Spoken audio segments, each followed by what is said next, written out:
తెలంగాణ రాష్ట్రంలో ఒక రాక్షస పాలన, ప్రజా వ్యతిరేక పాలన నడుస్తుంది అనడానికి ఇవాళ ఈ ఖమ్మంలో వరుసగా నడుస్తున్నటువంటి దాడులు, పేద ప్రజలపై ఉక్కుపాదం మోపుతూ వాళ్ళ జీవితాలని చిన్నావదనం చేస్తూ వాళ్లకు గూడు కూడా లేకుండా రోడ్డు మీదకి ఈడుస్తున్నటువంటి ఈ ప్రభుత్వాన్ని చూస్తూ ఉన్నాం. నిన్నగాక మొన్న మనం మరవన సంఘటన ఏదైతే ఉందో వెలుగుమట్ల భూదాన్ పేదలని దాదాపు 740 మంది పేదలని గుడిసెల్ని కూలగొట్టి ఆ పాపం ఒడిగట్టుకున్నటువంటి ప్రభుత్వం వెంటనే మళ్ళొక కొత్త తెర లేపింది. గతంలో రాజశేఖర రెడ్డి గారు ముఖ్యమంత్రిగా ఉన్నాడు. మీ కాంగ్రెస్ ప్రభుత్వంలోనే ఖమ్మం నగరంలో ఉన్నటువంటి పేదలందరినీ గుర్తించి ఇల్లు లేని వారిని, పని చేసుకున్నటువంటి వాళ్ళని, ఇళ్లలో పనులు చేసుకున్నటువంటి వాళ్ళని, హోటల్లో పని చేసుకున్నటువంటి వాళ్ళని, మంగళ దుకాణాల్లో పని చేసుకున్నటువంటి వాళ్ళని, పెయింటర్స్ని, ఇలా అన్ని రకాలుగా ఆనాడు ఫ్లాట్లు లేని వాళ్ళు అప్లికేషన్ పెట్టుకుంటే మీరే కదా సర్వే చేసి వాళ్ళకి 3000 పట్టాలు ఇచ్చారు, స్థలాలు కూడా చూపించలేదు. మరి బీఆర్ఎస్ పార్టీ ప్రభుత్వం వచ్చిన తర్వాత విడతల వారీగానైనా వాళ్ళకి న్యాయం చేద్దాం, కాంగ్రెస్ ప్రభుత్వం పట్టాలు ఇచ్చి చేతులు దులుపుకుంది, అయినా మనం న్యాయం చేద్దామని ఆ రోజు స్థానికంగా ఉన్నటువంటి శాసనసభ్యులు, రాష్ట్ర మాజీ మంత్రి పువ్వాడ అజయ్ కుమార్ గారు పెద్ద ఎత్తున అధికారులు ఇక్కడ ఒక ఉద్యమ రూపంలో దించి ఫ్లాట్లు చేపించి మొదటి విడతలో 650 మందికి ఇక్కడ ఫ్లాట్లు పంచడం జరిగింది.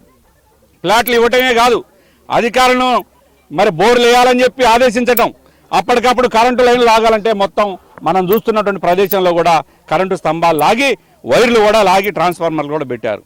కానీ ఇప్పుడు ఈ ప్రభుత్వం ఏం చేస్తూ ఉంది? నిర్దాక్షిణ్యంగా పేదలు ఎక్కడ కనపడితే అక్కడ తుడిచిపెడతా ఉంది.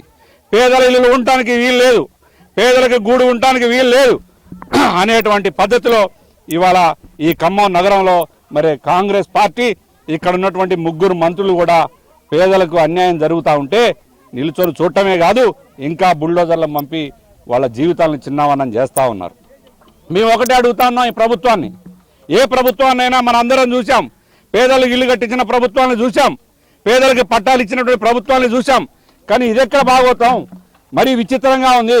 ప్రజాపాలన పేరుతోటి మీరు గద్దెనెక్కి ఇవాళ ప్రజల్ని వంచిస్తూ ఉన్నారు, పేద ప్రజల్ని రోడ్డు మీదకి ఈడుస్తూ ఉన్నారు. ఇది కరెక్టా?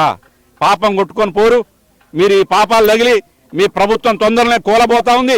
ఇప్పటికే ప్రజా వ్యతిరేకత పెద్ద ఎత్తున మూట కట్టుకుంటా ఉన్నారు. ఇవాళ ఏ మూలకు పోయి, ఏ పేదవాడి దగ్గర, ఏ రైతు దగ్గర, ఏ ఆటో కార్మికుడి దగ్గర, ఏ నిరుద్యోగి దగ్గర, ఏ మహిళల దగ్గర పోయి మైకు పెట్టినా, వృద్ధుల దగ్గర పోయి మైకు పెట్టినా ఆరిపోసుకుంటా ఉన్నారు మిమ్మల్ని. అయినా సిగ్గు రావట్లేదు మీకు. ఇంకా ప్రజల్ని నెత్తి మీద కాలేసి పాత్రలో ఒకరికి తొక్కాలే అనే ఉద్దేశంతో పనిచేస్తూ ఉన్నారు మీరు. యూరియాలు గొడవలు అయితేనే ఒక పక్క, ఇవన్నీ కాదన్నట్టు ఇవాళ మళ్ళా ఖమ్మంలో ఇల్లులు కూలగొడతా ఉన్నారు. మేము ఇచ్చినటువంటి పట్టాలు 625 పట్టాలు ఆ రోజు మంత్రిగా పువ్వాడ అజయ్ కుమార్ గారు పట్టాలు ఇస్తూ ఉంటే, ఈరోజు రెవెన్యూ మంత్రిగా ఉన్నటువంటి పొంగులేటి శ్రీనివాసరెడ్డి గారు ప్రధాన సాక్షి. ఆయన ఎంపీగా ఆయన కూడా డయాస్ మీద ఉండి ఆయన చేతుల నుంచి కూడా వీళ్ళకి పట్టాలు ఇచ్చారు. మరి అది అబద్ధమా? వాళ్ళకి ఇచ్చినటువంటి పట్టాలు దొంగ పట్టాలా? వాళ్ళు నిజమైన లబ్ధిదారులు కాదా అని మేము పొంగులేటి శ్రీనివాసరెడ్డి గారిని కూడా అడుగుతా ఉన్నాం. ఎందుకు ఇంత వివక్ష చూపుతా ఉన్నారు వాళ్ళ మీద? వాళ్ళంతా కూడా నిరుపేదలు. ఇక్కడికి వచ్చి మనం చూస్తూ ఉన్న మీడియా ద్వారా అడుగుతూ ఉంటే ఒక్కొక్కళ్ళు కన్నీటి పార్వంతం అవుతూ ఉన్నారు, కన్నీరు గారుస్తూ ఉన్నారు. కూలి పని చేసుకొని రూపాయి పోగేసుకొని మేము బేస్ మట్టాలు ఇల్లులు కట్టుకుంటే ఇవాళ నిర్దాక్షిణంగా కూలుస్తున్నారని చెప్పి బోర్మని ఏడుస్తూ ఉన్నారు. ఒక బేస్ మట్టం కట్టాలంటే కూడా మరి ఎంత ఖర్చు అవుతుంది అనేది మీకు తెలుసా? వాళ్ళు ఒక్కొక్కరు చెప్తా ఉన్నారు, అయ్యా ఇంట్లో ఉన్నటువంటి తులమపలో బంగారాన్ని కూడా కుదవబెట్టి మేము ఆ రోజు బేస్ మట్టాలు కట్టుకున్నాం. మరి ఆ బేస్ మట్టాలు కూడా చూడండి, నిన్న మొన్న కట్టినటువంటి బేస్ మట్టాలు కావవి, దాదాపు 5-6 సంవత్సరాల క్రితం కట్టినటువంటి బేస్ మట్టాలు. మరి ఇక్కడ వసతులు లేక, తాగడానికి నీళ్లు లేక, రవాణా సౌకర్యం లేక వాళ్ళు కూలి పని చేసుకునేటోళ్ళు కాబట్టి ఇంకా ఇక్కడే ఇల్లు కట్టుకోవడానికి కూడా సౌకర్యం లేక ఆగారు తప్ప, అన్ని సౌకర్యాలు ప్రభుత్వాలు కల్పిస్తే బ్రహ్మాండంగా ఇల్లులు కట్టుకుంటారు. మీరు ఇందిరమ్మ ఇల్లు ఏదో చెప్పారు కదా, మేము ఇస్తా ఉన్నామని, ఇంకా బిల్లులు పడని ఇందిరమ్మ ఇల్లులు, మరి వాటిననే శాంక్షన్ చేయండి, కనీసం కట్టుకుంటారు. మీరు అవి ఇవ్వకపోగా ఒక పక్కేమో ఇందిరమ్మ ఇళ్ల పేరుతోటి ఊరూరా ఏగి మీ ఇల్లు ఇచ్చాం, అన్ని ఇల్లు ఇచ్చాం, పేదలకు న్యాయం చేస్తామని చెప్పుకుంటూ ఇవాళ ఇక్కడికి వచ్చేసరికి గూడున్నటువంటి పేదలనే రోడ్డు మీద పడేస్తూ ఉన్నారు.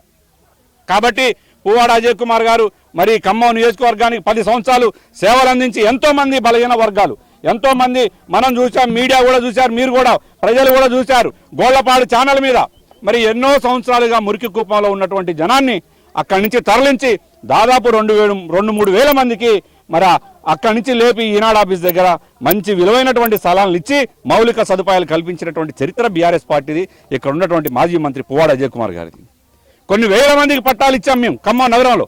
మీరేం చేస్తా ఉన్నారు? కొన్ని వేల మంది ఇళ్లను కూల్స్తా ఉన్నారు, రోడ్డు మీద పడేస్తా ఉన్నారు. ఇదేనా ప్రజాపాలన అని చెప్పి మేము అడుగుతా ఉన్నాం.